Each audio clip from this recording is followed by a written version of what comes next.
warahmatullahi wabarakatuh.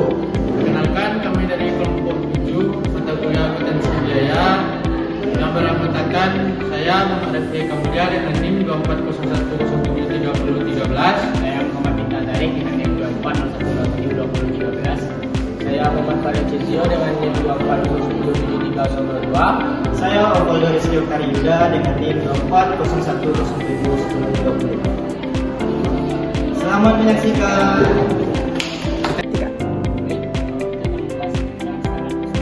Costing. Saya ingin bertanya kepada Farel, apa pengertian dari standar costing? Baik Bintang, saya akan menjelaskan tentang standar costing. Standar costing itu adalah sebuah sistem pengendalian biaya yang menggunakan biaya yang telah ditetapkan atau yang dianggarkan. Bisa yang disebut juga biaya standar sebagai patokan atau tolak ukur sebelum proses produksi dimulai. Baik, itu pengertian standar costing Bintang. Dan selanjutnya saya ingin bertanya kepada Faldo, bisakah Faldo menjelaskan penggunaan standar costing? Oke Farel, jadi penggunaan standar costing itu secara garis besarnya dapat kita kelompokkan menjadi 4 komponen Farel. Yang pertama itu pengendalian biaya dan pengukuran kinerja. Jadi sebelum kita mengukur standar costing tersebut, kita harus bisa memahami tentang pengendalian biaya dan pengukuran kinerja. Yang komponen kedua yaitu kita harus bisa dalam penetapan harga jual. Yang ketiga, penyusunan anggaran atau budgeting, dan yang terakhir yaitu penyederhanaan akuntansi persediaan. Mungkin hanya itu 4 komponen penggunaan standar costing Farel. Baik, makasih Faldo. Baik Raffi, jadi saya ingin bertanya, apa hubungan antara standar costing tersebut dengan anggaran? Mungkin bisa dijelaskan sedikit Raffi. Baik Valdo, di sini saya akan menjelaskan hubungan antara standar costing dan anggaran. Standar costing dan anggaran memiliki hubungan yang erat dalam sistem akuntansi biaya. Standar costing digunakan untuk menentukan biaya standar untuk produk atau jasa, yang kemudian digunakan sebagai dasar untuk menyusun anggaran. Anggaran biaya disusun berdasarkan biaya standar yang telah ditentukan, sehingga anggaran biaya dapat digunakan untuk mengkontrol biaya aktual. Dengan demikian, standar costing dan anggaran saling terkait dan digunakan bersama-sama untuk mengontrol biaya dan meningkatkan efisiensi standar costing.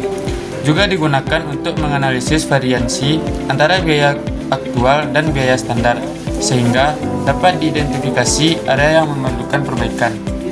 Mungkin segini penjelasan saya mengenai hubungan antara standar costing dan anggaran Valdo. Selanjutnya, saya ingin bertanya kepada Bintang, yaitu mengenai bagaimana penentuan jenis-jenis standar. Baik Raffi, penentuan jenis-jenis standar sendiri ada 4. Yang pertama itu standar ideal. Standar ideal adalah standar yang didasarkan pada kondisi ideal, yaitu kondisi yang tidak ada pemborosan, tidak ada kesalahan, dan tidak ada gangguan. Yang kedua, standar attainable, yaitu standar yang didasarkan pada kondisi yang dapat dicapai dengan usaha yang wajar, yaitu kondisi yang memperhitungkan kemungkinan adanya pemborosan, kesalahan, dan gangguan. Yang ketiga, standar normal. Standar normal adalah standar yang didasarkan pada kondisi normal, yaitu kondisi yang memperhitungkan kemungkinan adanya fluktuasi dalam produksi dan penjualan. Yang keempat, standar basic. Standar yang didasarkan pada kondisi yang ada saat ini, yaitu kondisi yang tidak memperhitungkan kemungkinan adanya perubahan dalam produksi dan penjualan. Yang kelima, standar current, yaitu standar yang didasarkan pada kondisi yang ada saat ini, yaitu kondisi yang memperhitungkan kemungkinan adanya perubahan dalam produksi dan penjualan. Baik, itu penjelasan saya tentang penentuan jenis-jenis standar. Saya akan bertanya ke Farel, apa konsep dasar target costing? Baik Bintang, konsep dasar target costing itu adalah metode penetapan biaya produktif di mana perusahaan menentukan harga jual produk berdasarkan riset pasar dan harga kompetitor, lalu menghitung biaya maksimum yang diizinkan atau target costing agar tetap mendapatkan laba yang diinginkan, bukan menghitung biaya dulu baru menentukan harga. Baik, saya ingin bertanya ke Faldo, apakah Faldo bisa menjelaskan tentang konsep Kaizen costing? Oke Farel, jadi Kaizen costing ini merupakan metodologi manajemen biaya yang berfokus pada perbaikan biaya secara berkelanjutan selama tahap produksi itu berlangsung. Adapun tujuan untuk Kaizen costing ini yaitu untuk mengurangi pemborosan, meningkatkan efisiensi, dan mencapai target penurunan biaya melalui perubahan kecil dan bertahap yang melibatkan partisipasi semua karyawannya. Selaras dengan filosofi Jepang, Kaizen itu merupakan perbaikan terus-menerus, Pak. Baik. Ini pertanyaan terakhir ya, Raffi. Ya, Valdo. Saya ingin bertanya, coba jelaskan perbedaan dari target costing, Kaizen costing, dan standar costing. Baik Valdo dan teman-teman sekalian, mungkin ini pertanyaan terakhir dari materi kita mengenai akuntansi kontemporer. Saya akan menjawab pertanyaan dari Valdo, yaitu mengenai perbedaan target costing, Kaizen costing, dan standar costing.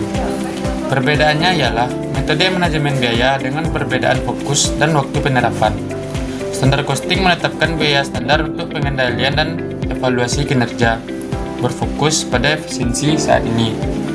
Target costing menentukan target biaya produk baru di tahap pengembangan berdasarkan harga pasar, mendorong inovasi desain. Sementara itu, Kaizen costing berfokus pada perbaikan berkelanjutan untuk mengurangi biaya produk yang sudah ada, tidak mengubah kondisi manufaktur, tapi terus mencari efisiensi. Mungkin itu jawaban dari pertanyaan terakhir mengenai materi kita hari ini. Mungkin cukup sekian presentasi kami mengenai akuntansi kontemporer. Salah kata mohon dimaafkan. Kami akhiri. Assalamualaikum warahmatullahi wabarakatuh.